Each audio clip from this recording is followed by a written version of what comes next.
দর্শক, স্থানীয় সরকার প্রতিমন্ত্রী ঘোষণা দিয়েছেন খুব দ্রুতই দেশের স্থানীয় সরকার নির্বাচনগুলো, ফর এক্সাম্পল আমরা যদি উপজেলা পরিষদ, পৌরসভা এই নির্বাচনগুলোর কথা বলি আর কি। তো বিরোধী দল জামাত কিন্তু বেশ আগে থেকেই মাঠে নেমে পড়েছে, প্রস্তুতি নিচ্ছে। এদিকে সরকারি দল সেই তুলনায় পিছিয়ে।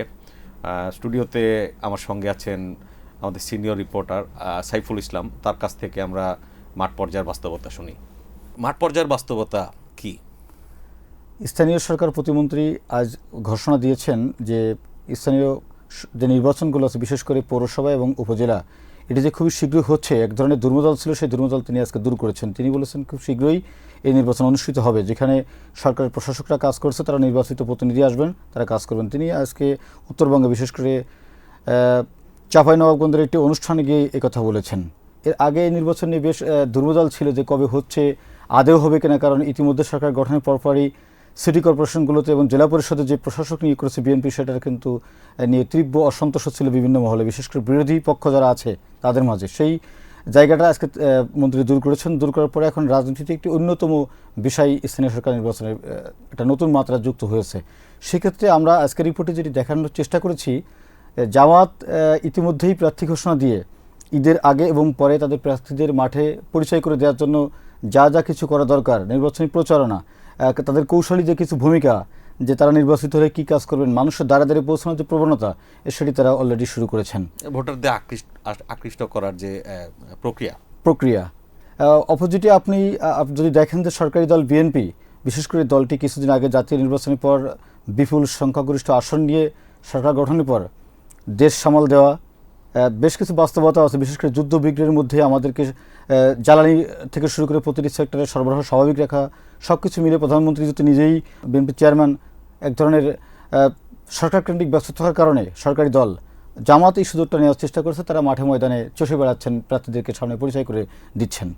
বিএনপি পার্টি থেকে যে তাদের নেতাকর্মীদেরকে সেভাবে প্রস্তুত করতে এখন বাধা কোথায়? যে ধরেন প্রধানমন্ত্রীকেই আপনার সেটি বা চেয়ারম্যানকে সেটি দেখতে হবে কেন? আপনি সঠিক বলেছেন। বিশেষ করে গণতান্ত্রিক পদ্ধতি এবং দলগুলো যদি প্রকৃতপক্ষে গণতান্ত্রিক চর্চা থাকে, তাহলে শুধুমাত্র দলীয় প্রধান বা প্রধানমন্ত্রীকে সব কিছু দেখতে হবে, আসলে এমনটি হওয়ার কথা না। কিন্তু বাংলাদেশের বাস্তবতায় এই গতানুগতিক যে রাজনৈতিক ধারা, সেই ধারা কিন্তু পরিবর্তন হচ্ছে না। সেই ওয়ান ম্যান কেন্দ্রিক যে সিদ্ধান্ত আসে, গতানুগতিক সে ধারা থেকে বের হয়ে আসার যে প্রবণতা, সেটি আমরা এখন পর্যন্ত ওইভাবে লক্ষ্য করতে পারিনি। আমরা দেখছি যে প্রধানমন্ত্রীর উপরে সব কিছু ডিপেন্ডেবল। এবং বিএনপির যে কিছুদিন আগে জাতীয় সংসদ নির্বাচন অনুষ্ঠিত হয়েছে, আপনি জানেন সেই নির্বাচনে ৮০টির কাছাকাছি আসনে দলের মূল প্রার্থীকে চ্যালেঞ্জ করে বিদ্রোহী প্রার্থী ছিল। সেখানে কিন্তু বিএনপি এই বিদ্রোহী প্রার্থী থাকার কারণে বেশ কিছু জায়গায় বিরোধী পক্ষ জামাত জোট বেশ সুবিধা পেয়েছে, সেখানে অনেক আসনে তারা জিতেছে। বিশেষ করে আমরা যদি খুলনা বিভাগের একটি উদাহরণ সামনে তুলে আনি, খুলনা বিভাগের ৩৬টি আসনের মধ্যে দুর্বল প্রার্থী এবং বেশ কয়েকটি আসনে স্বতন্ত্র প্রার্থী অর্থাৎ বিদ্রোহী প্রার্থী থাকার কারণে ৩৬টি আসনের মধ্যে ২৫টি আসনে জামাত বিজয়ী লাভ করেছে। আমরা সেখানকার নেতাদের সাথে কথা বলার চেষ্টা করেছি। স্থানীয় নেতারা আমাদেরকে যেমনটি জানিয়েছেন যে এই যে দ্বন্দ্ব, দলের মধ্যে যে প্রকট বিভাজন, সেটি যদি নিরসন না করে আবারও এই ধরনের নির্বাচনে দল যায়, তাদেরকে খেসারত দিতে হবে, অর্থাৎ এসব জায়গায় বিরোধী পক্ষ সুযোগ নেবে। জামাত কৌশলে আরও যে কাজটি কাজ করছেন, এই যে তাদের মধ্যে যে গ্রুপিং কমিটি নিয়ে যে দ্বন্দ্ব বিএনপিতে, এটা জানেন যে বড় দলগুলোতে বিশেষ করে এক ধরনের প্রবণতা থাকে।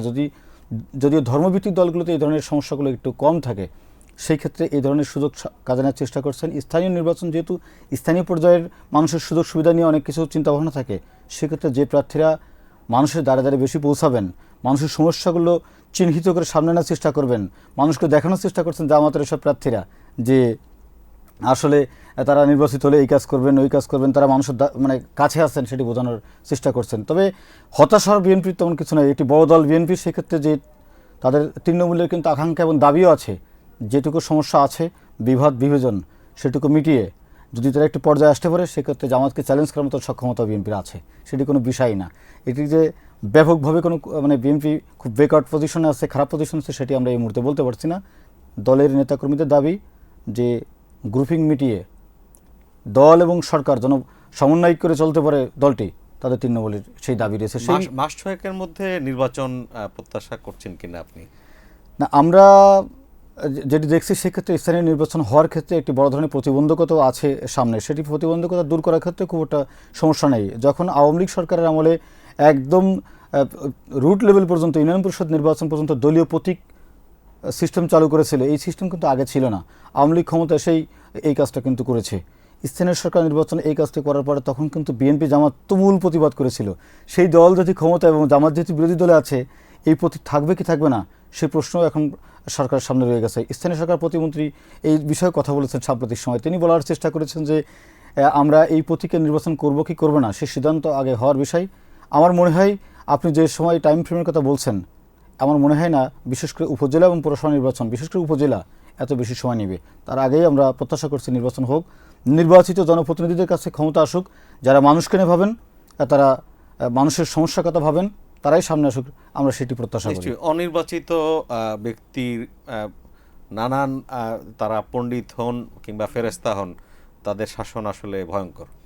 সেটি অবশ্যই একজন প্রশাসক যে কাজটি করতে পারেন, একজন সেটি কিন্তু মানুষের সম্পর্কে তার কোনো ধারণা নেই, কোন এলাকায় কী সমস্যা। তিনি সামান্য মাত্র কিছুদিনকে জন্য আসেন, কিন্তু ওই এলাকার যিনি বাসিন্দা, একজন জনপ্রতিনিধি, তার চিন্তা ধ্যান ধারণায় থাকে তার এলাকার মানুষের নিয়ে কাজ করার। তার ক্ষেত্রে আর একজন প্রশাসকের ক্ষেত্রে ভূমিকা একরকম হবে, এটি ভাবার কোনো কারণ নেই।